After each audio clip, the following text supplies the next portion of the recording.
আসসালামু আলাইকুম। আশা করি সকলে ভালো আছেন। আমরা আমাদের ডেইলি রুটিন সম্পর্কে ডিসকাস করছিলাম পূর্ববর্তী ভিডিওতে। এ পর্বে আমরা মর্নিং সেরে স্কুলে চলে যাব। সুতরাং ডেইলি রুটিনের মর্নিং পর্ব শেষ। এখন আমরা স্কুলে যাব। তো কথা না বাড়িয়ে চলুন শুরু করা যাক। আমরা কিভাবে শুরু করব? আমি পায়ে হেঁটে স্কুলে যাই। তো আমি যদি এভাবে শুরু করি যে আমি স্কুলে যাই, দেন পায়ে হেঁটে নাকি রিক্সায় নাকি গাড়িতে চেপে সেটি পরের বিষয়। আমি স্কুলে যাই, এটি কিন্তু আমার জন্য বা আপনার জন্য সবার জন্যই খুবই সোজা। তাহলে কিভাবে বলতে পারি আমরা আমি স্কুলে যাই? I go to school.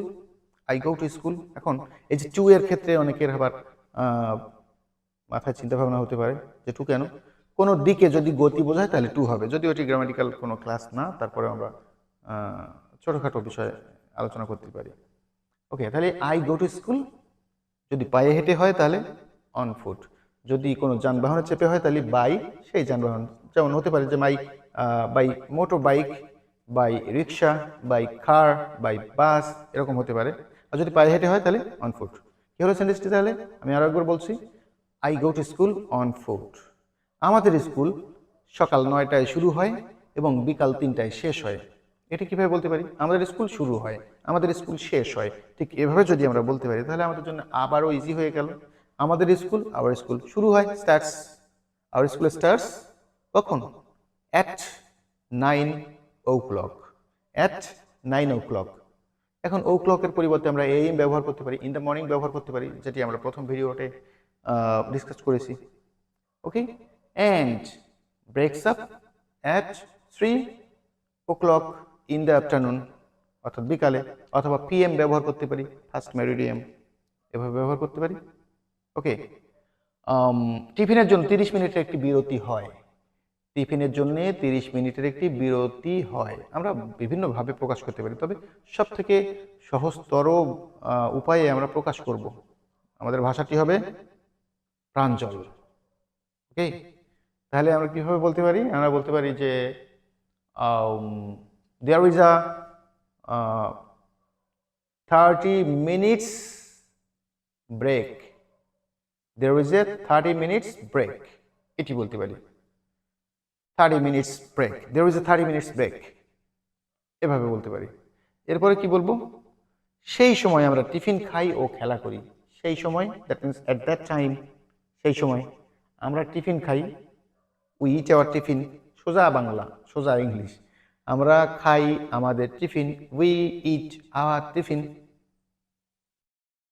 এবং খেলা করি। And play games, and play games, সোজা হিসাব, কোনো জটিল কঠিন কোনো বিষয় না, সোজা করে নিতে হবে।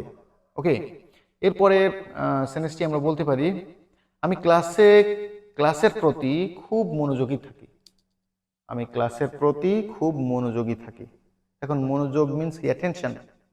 অ্যাটেনশন প্লিজ, এভাবে আমাদের শিক্ষকেরা বলে থাকেন, পে অ্যাটেনশন, এরকম। তাহলে আমি মনোযোগী থাকি ক্লাসের প্রতি খুব, আমি মনোযোগী থাকি, দ্যাট মিনস আমি থাকি, রিমেইন, রিমেইন মিনস থাকা। এবং এই শব্দটি কিন্তু আমরা মনের অজান্তে অনেক জায়গায় পড়ে ফেলেছি অলরেডি। আমরা মিনিং জানি কিনা জানি না, তবে এই ধরনের শব্দ আমরা অনেক পড়েছি। যেমন I remain sir your most obedient pupil, etcetera etcetera, এরকম পড়েছি, তাই না? তো আমি কি বলতে পারি? বাংলাটি কি ছিল যেন? লেমিসি, আমি ক্লাসের প্রতি খুব মনোযোগী থাকি। আমি ক্লাসের প্রতি খুব মনোযোগী থাকি। তাহলে I remain very attentive to my classes. I remain very attentive to my classes. আমি আমার ক্লাসের প্রতি খুবই মনোযোগী থাকি। এখন আমি যদি ক্লাসের প্রতি মনোযোগ না দিয়ে যদি শিক্ষক শিক্ষিকাদের প্রতি মনোযোগী হই, সেটিও কিন্তু সেম ওয়েতে, শুধু টু দ্য ক্লাসেস না বলে কি বলবো আমি? To the teachers. I remain very attentive to the, অথবা to my teachers. Okay, next sentence হচ্ছে, যদি কোনো টপিক বুঝতে না পারি তাহলে শিক্ষকের কাছে জিজ্ঞাসা করি। যদি কোনো টপিক বুঝতে না পারি, if I fail to understand any topic, if I fail, যদি আমি ব্যর্থ হই, to understand any topic, if I don't understand any topic, আমি যদি কোনো টপিক বুঝতে না পারি সরাসরি, if I don't understand any topic, I ask, আমি জিজ্ঞাসা করি, I ask two my teachers, I ask two my teachers. এখন এ জাতীয় সেন্টেন্স কিন্তু আরো আরো অনেকভাবে বড় করা যায়। কেন কিভাবে আস্ক করি? I politely ask my teachers, এভাবে বলতে পারি। ওকে, দেন ক্লাসে আমার কিছু ভালো বন্ধু আছে, ক্লাসে আমার কিছু ভালো বন্ধু আছে। তাহলে আমার আছে কিছু ভালো বন্ধু কোথায়? ক্লাসে। এভাবে সেন্টেন্সটা যদি আমরা সাজিয়ে নিতে পারি গ্রামারের তোয়াক্কা না করে, আমার আছে কিছু ভালো বন্ধু ক্লাসে, আমার আছে, আই হ্যাভ কিছু ভালো বন্ধু, সাম good friends, I have some good friends, কোথায়? ক্লাসে, ইন মাই ক্লাস। এটা বলতে বলতে পারি আমরা, I have some good friends in my class. Okay, আমরা আমাদের পড়া নিয়ে আলোচনা করি এবং দৈনন্দিন কাজকর্ম শেয়ার করি। আমরা আমাদের পড়া নিয়ে আলোচনা করি এবং দৈনন্দিন কাজকর্ম শেয়ার করি। আমরা কিভাবে বলতে পারি? আমরা আলোচনা করি আমাদের পড়া নিয়ে, we discuss regarding hour studies, regarding hour studies, we discuss regarding hour studies and share our daily activities, এবং দৈনন্দিন কাজকর্ম শেয়ার করি, and share our daily activities. আমি 3:30টায় বাসায় ফিরে আসি। আমি, এর পরের সেন্টেন্সটি হচ্ছে আমি 3:30টায় বাসায় ফিরে আসি। আমরা কিন্তু এই ধরনের সেন্টেন্স সকালেও ব্যবহার করেছি। সকালে বাইরে থেকে ব্যায়াম শেষে বাসায় ফিরে আসি, তাহলে আমি বাসায় ফিরে আসি, I return my home, I return my home, অথবা I come back to my home, কখন? অ্যাট 3:30 PM, at 3:30 PM, অথবা at 3:30 in the afternoon, at 3:30 in the afternoon, 3:30টার সময় বাসায় ফিরে আসি।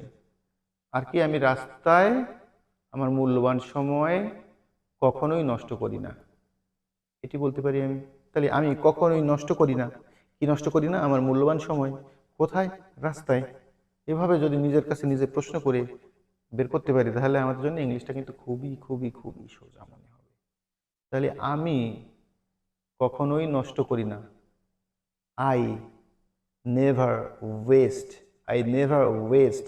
মাই ভ্যালুয়েবল টাইম, আমার মূল্যবান সময়, on the way, I never West my valuable time on the way, এভাবে আমরা বলতে পারি। এ পর্বে আমরা ডিসকাস করলাম আমার অ্যাক্টিভিটিস ইন দ্য স্কুল অথবা ডিউরিং দ্য স্কুল। আমরা আগামী পর্বে অবশ্যই স্কুল থেকে বাড়ি তো আসলাম, বাড়ি আসার পর থেকে রাত অবধি ডিসকাস করব, অর্থাৎ আগামী পর্বই হবে আমাদের ডেইলি অ্যাক্টিভিটিসের লাস্ট পর্ব। So stay tuned.